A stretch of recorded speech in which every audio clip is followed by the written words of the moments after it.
Okay, make sure we are following along here. So the second derivative means that first we take a derivative and then you take the derivative of that. Okay, so let's do this first. So we say f prime, right? We have to make sure to let people know what it is that we are doing. Don't just write an equal sign or start doing something without saying, I am doing the f prime. Okay, so this is going to involve the power rule only, right? It's a polynomial. So the power rule says 3 times negative 8 is negative 24x to the second power, right? 1 less power, minus 10x to the first power, and then plus 7. So the derivative of a constant is 0, so that term is no longer in our derivative anymore. This is how we would calculate the slope of any tangent line to your equation or to your graph, is by using that formula or that equation for whatever value of x we're looking for. Now the second derivative, we put f with 2 bars out there, right? The second one, f double prime, or the second derivative, has 2 bars on top of f. And that would be, once again, the product, the power rule. 2 times negative 24 is negative 48, x to the first power, and then minus 10. We would no longer have our plus 7 because that's a constant, and the derivative of a constant is 0. So this would be our answer, the second derivative, negative 48x minus 10. But some derivatives can go on forever, like these trig derivatives, right? Especially the ones that are cyclical, like sine and cosine, right? They cycle around. Every 4 derivatives, you go back to where we started. So here, this is going to be a chain rule derivative, because we do that always with a trig value. We think about doing the chain rule, because we have a trig that we have to take the derivative of, and we have an argument, or the thing in parentheses, that we have to take the derivative of. But first we start with cosine. The derivative of cosine is negative sine. Okay, and we leave the argument alone. So now the cosine of x cubed's derivative is negative sine of x cubed. But now we have to take the derivative of the thing in parentheses, which comes out to be 3x squared. Okay, so anytime we have a trig derivative, you need to think about doing the chain rule. First we take the derivative of the trig thing, okay, and then you take the derivative, you multiply it by the derivative of what's in parentheses. So we can do one set of simplification, and that might be to bring the 3x squared to the front. So we have negative of 3x squared times the sine of x cubed. Okay, and that would be the best way for us to write our first derivative. So now let's move on and look at the second derivative. Okay, which is the derivative of this thing here in yellow. And now we're going to use the product rule, because I have a product of 2 functions. I have the negative 3x squared function, right? That is one algebraic function. And I also have my trig function that I'm going to be taking the derivative of. Okay, so this is going to be a product rule derivative. So if you remember what the product rule says, that says we first take the derivative, well, it's ab prime plus a prime b. Okay, it doesn't matter which way you do it first, but you take the normal function and multiply it by the derivative of the other one, and you add, right? So it's ab prime and a prime b, and there's always a plus in between those 2 terms. Okay? So we're going to take we're not going to take the derivative of negative 3x just yet. So we'll leave negative 3x squared alone. but we are going to take the derivative of 3x cubed. 3 sine of x cubed, sorry. Okay, so the derivative of sine is cosine of x cubed, right? But every time we have a trig, we have to complete the derivative with our chain rule, which means we multiply it by 3x squared, which is the derivative of x cubed. Okay, so remember, we're just taking this. This is the derivative. We haven't messed with the first thing yet. This is the derivative of the second. So this is our a times b prime. A times b prime. Plus, right? We have a plus operation always with our power or our product rule. The derivative of the first thing, so the derivative of negative 3x squared is going to be negative 6x. And we're going to multiply that by our normal sine of x cubed. Okay, so this is our a prime times b, right? That is the calculus. Okay, you have done the derivative of negative 3x squared times the sine of x cubed correctly. So the only thing we could do is maybe a little bit of simplification, right? And maybe this is what's going to be the more tricky part, because what kind of things can you simplify? Right? Only like terms can multiply by other like terms. So here we have a negative 3x squared, and we have another 3x squared, right? You can multiply those two things together. Numbers multiply to numbers, variables multiply to variables. So negative 3 times positive 3 is negative 9. X squared times x squared is x to the 4th. Okay, and we still have multiplying that by the cosine of x cubed, right? All multiplied together, right? Not plus, not minus, multiply those things together.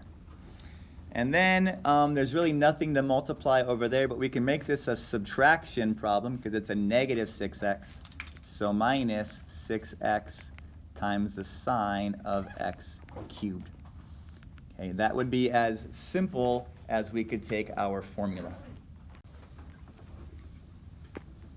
So let's move on to number 13. Write the equation of the tangent line. So we need to have y minus y1 equals slope times x minus x1. Right? That's what we need to write the equation of any tangent line. So our brains need to start thinking about, oh, okay, what things do we need?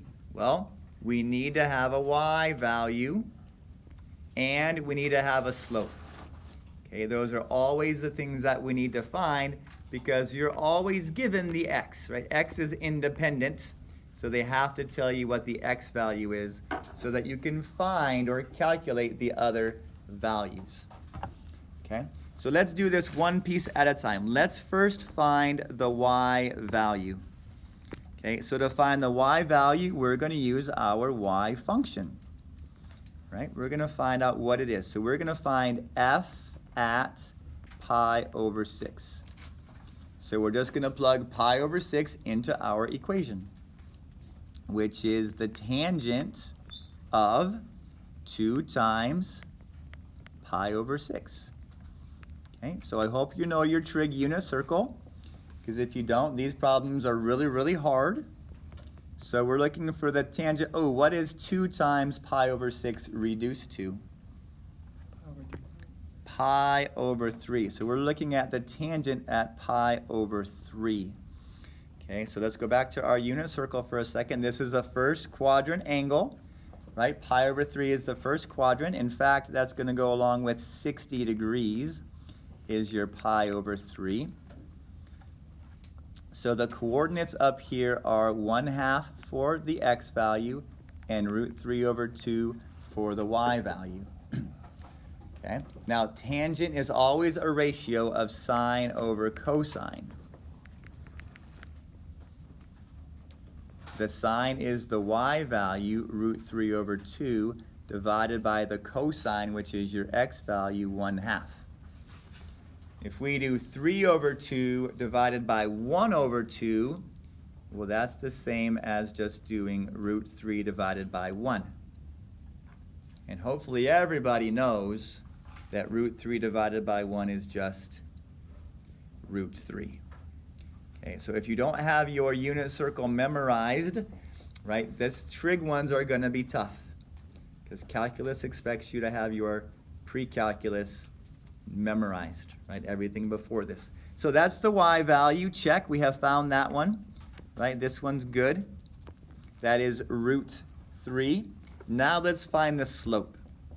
And the slope comes from the derivative. The slope comes from the derivative. So I'm just going to come down here. Slope comes from f prime. So we have the derivative of tangent of 2x. Tan of 2x. So this is once again going to be a chain rule problem because you have an argument inside of here that's more than just normal x.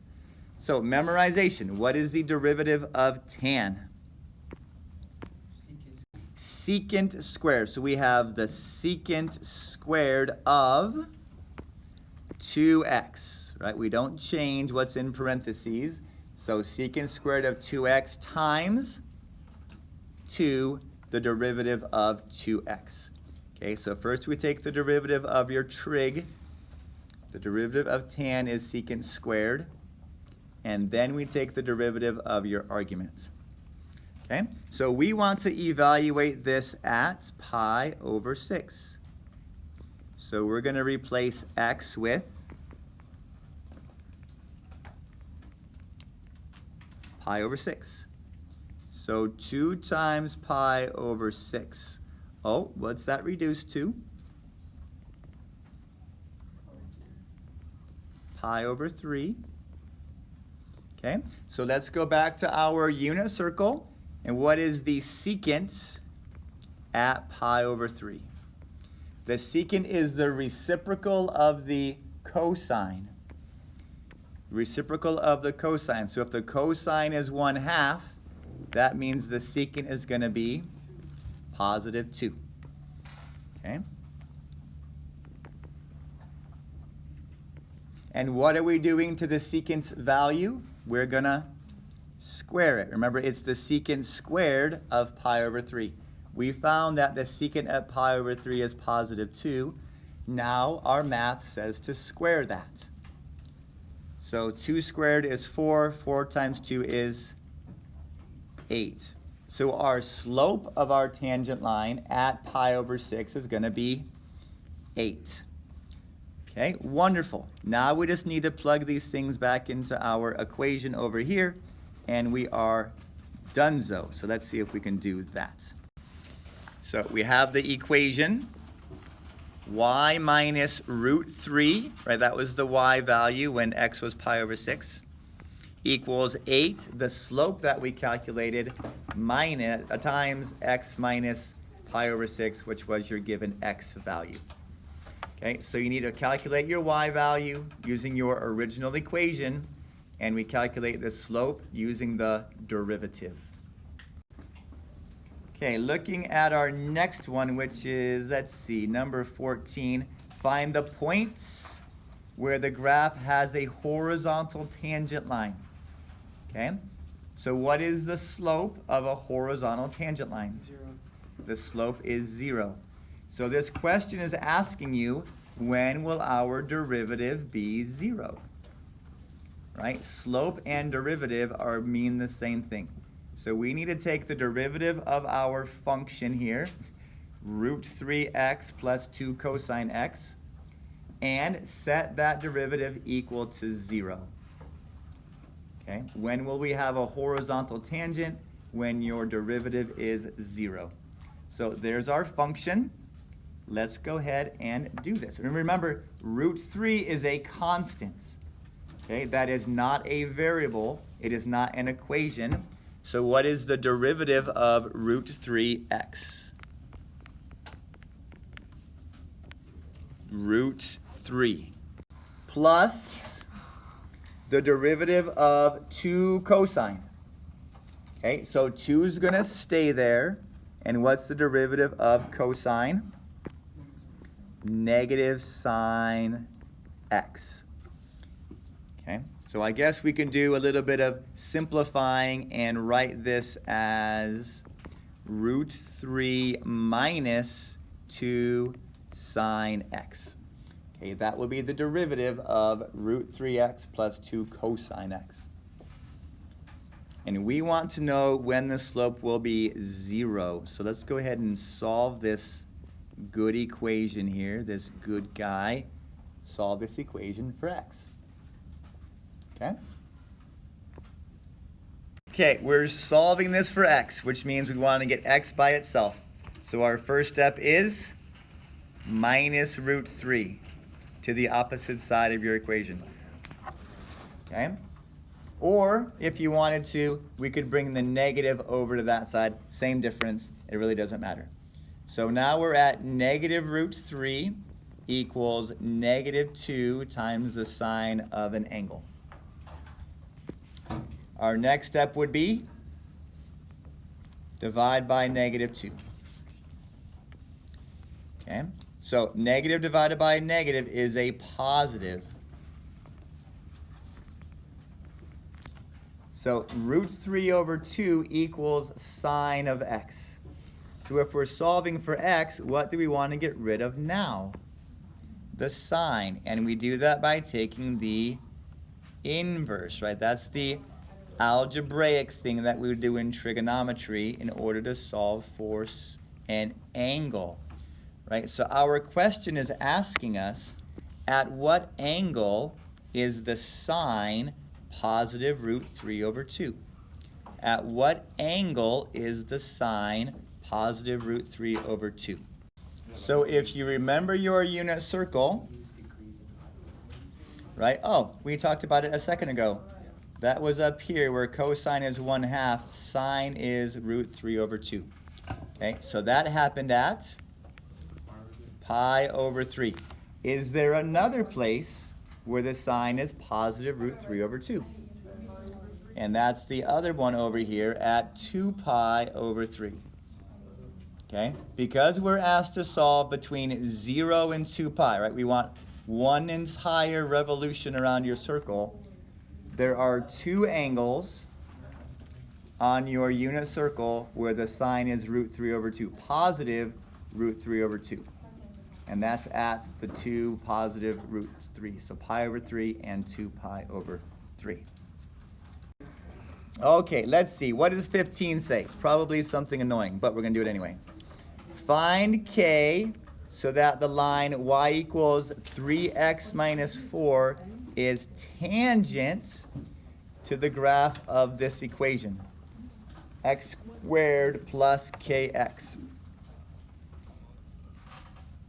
Okay, tangent. Tangent makes you think of what calculus word? Derivative. Okay, derivative makes you think of what algebra word?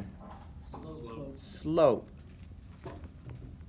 So if we want y equals 3x minus 4 to be tangent, what does the slope have to be of our equation? We want our slope to be 3, right? We want to know when our slope will be 3. That's the only part of our linear equation that we need to know, is the slope. We want to know when the slope will be 3. So let's look at our derivative. We want to know when our derivative will be 3. That's what we want to know. Okay? So what's the derivative of our equation? X squared plus kx. The derivative is 2x plus k. Right? K is the coefficient of your x term. So that's the derivative of kx. So let's just solve this for, do we have an x value? Find k so that the line is tangent to the graph. We need to know what our x value is.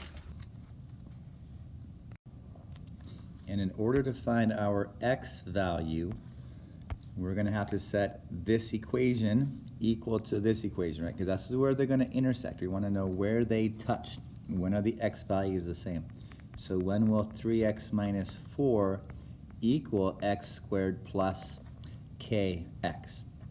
Okay, so we're going to make this into a quadratic by bringing both of my terms over to the right side and setting it equal to 0. So 0 equals x squared plus kx minus 3x plus 4. Okay, so this is a kind of a crazy looking quadratic. X squared plus, these both have an x in common, so let's pull them. K minus 3x plus 4. Now, here is the really hard part, and that is we want this to only have one solution. Okay, so this will only have one solution when it factors to something quantity squared. So we need both of these factors to be the same. Okay, now the only way that's going to happen, since we have a 4 here, is if this value is also a 4. So let me explain. If we had x squared plus 4x plus 4, if that was my quadratic equation, this would factor to x plus 2 quantity squared, okay, which is what we want. This one only has one solution at -2, right? One solution is what we're looking for. The problem is there's another way. What if it were x squared minus 4x plus 4? Right, that factors to x minus 2 quantity squared. So that means, right, all this stuff means is that k minus 3 needs to be equal to 4, or k minus 3 needs to equal -4. Okay, so that means my k value is 7, or my k value is -1. Okay, so I don't know if it was meaning or intending to have two different answers here, but it looks like we get two different answers. So let's see, if k is equal to 7, then 3 equals 2x plus 7, right? -4 equals 2x, then that means we would intersect at -2. That would be our x value. But if k equaled -1, right, then 4 would equal 2x, and x would be equal to +2. So it really depends on where do you believe that this graph is going to cross. Okay, and I mean, believing this math stuff is kind of tricky. So let's see. Here is the one thing we know is that we have 3x minus 4, which is a -4y intercept and a +1 slope. 1, 2, 3, 1. So this is the graph of 3x minus 4. Okay, so I am more inclined to believe, I think, that if x equals 2, right, then the graph would look something like this. If x equaled 2. That means we have, let's see, that means k is -1, so our equation is x squared minus x, right, which crosses at 0, x and x minus 1. So it has intercepts at 0 and at +1, right, which is kind of what this graph looks like. Okay, so that looks to me like it is more true. So I would say that for my final answer, k would equal -1, because if k equaled 7, then we're going to have a -2, right, -2, so that means it's going to be way down here as my, I just don't believe that's what's going to happen, because it has to go through 0 still. So I'm looking at a k value of -1 as my final answer here for number 7, and I mean 15. And you know, that was a lot of math, and yes, we can figure it out because math is figure-outable. So we're going with k equals -1 so that the tangent is at 3x minus 4. Okay, that's all. That's a long video. Sorry it took so long. Y'all have a swell day.